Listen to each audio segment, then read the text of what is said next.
আমন্ত্রণ সংবাদ এক নজরে, সঙ্গে আছি মোহাম্মদ ওয়ালিউল্লাহ। বৈষম্য বিরোধী ছাত্র জনতার তাণ্ডবে ধানমন্ডি ৩২ নম্বরে শেখ মুজিবের বাড়ি যেন ধ্বংসস্তূপে পরিণত হয়েছে। পুড়িয়ে দেওয়া হয়েছে শেখ হাসিনার বাড়ি সুধা সদন। রাতভর এই ভাঙচুর চালায় ছাত্র জনতা। এছাড়া দেশের বিভিন্ন জায়গায় বঙ্গবন্ধুর মিউরাল ও আওয়ামী লীগ নেতার বাড়িঘর ভাঙচুর করা হয়েছে।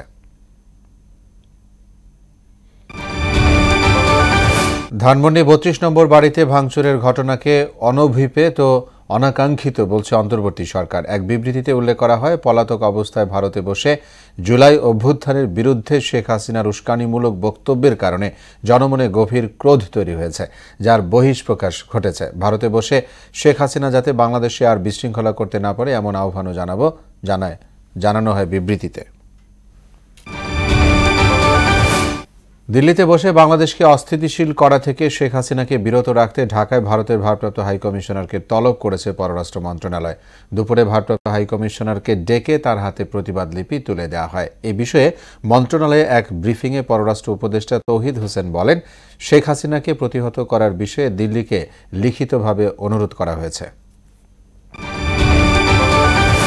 বিভিন্ন ক্ষেত্রে গুরুত্বপূর্ণ অবদানের জন্য দেশের ১৪ জন বিশিষ্ট নাগরিক এবং বাংলাদেশ জাতীয় নারী ফুটবল দলকে ২০২৫ সালের ২১শে পদক দেওয়ার জন্য মনোনীত করেছে সরকার। বিকেলে এক ব্রিফিংয়ে এই কথা জানায় সংস্কৃতি মন্ত্রণালয়। চলচ্চিত্রে আজিজুর রহমান, সঙ্গীতে উস্তাদ নীরদ বরণ বড়ুয়া সহ ১৪ জনকে বিশিষ্ট নাগরিককে মনোনীত করা হয়। ঢাকা ও চট্টগ্রাম বিভাগে সরকারি প্রাথমিক বিদ্যালয়ের সহকারী শিক্ষক পদে উত্তীর্ণ ৬,৫৩১ জন প্রার্থীকে নিয়োগপত্র দেওয়ার সরকারি সিদ্ধান্ত বাতিল করে রায় দিয়েছেন হাইকোর্ট। বিচারপতি ফাতেমা নজিব ও বিচারপতি শিকদার মাহমুদুর রাজির হাইকোর্ট বেঞ্চে রায় দেন। রায় বাতিলের দাবিতে হাইকোর্টে এনেক্স ভবনের সামনে বিক্ষোভ করেন নিয়োগপ্রাপ্ত শিক্ষকরা। জন্মসূত্রে মার্কিন নাগরিকত্ব পাওয়ার অধিকার বাতিল নিয়ে প্রেসিডেন্ট ডোনাল্ড ট্রাম্পের নির্বাহী আদেশের উপর স্থগিতাদেশ দিয়েছে আদালত। এদিকে কাশ্মীর ভূখণ্ড নিয়ে প্রয়োজনে আরও 10টি যুদ্ধের হুঁশিয়ারি দিয়েছেন পাকিস্তানের সেনাবাহিনী প্রধান জেনারেল আসিম মুনির। বলেছেন, ভারতের সামরিক শক্তি বা প্রযুক্তিকে ভয় পায় না তার দেশ।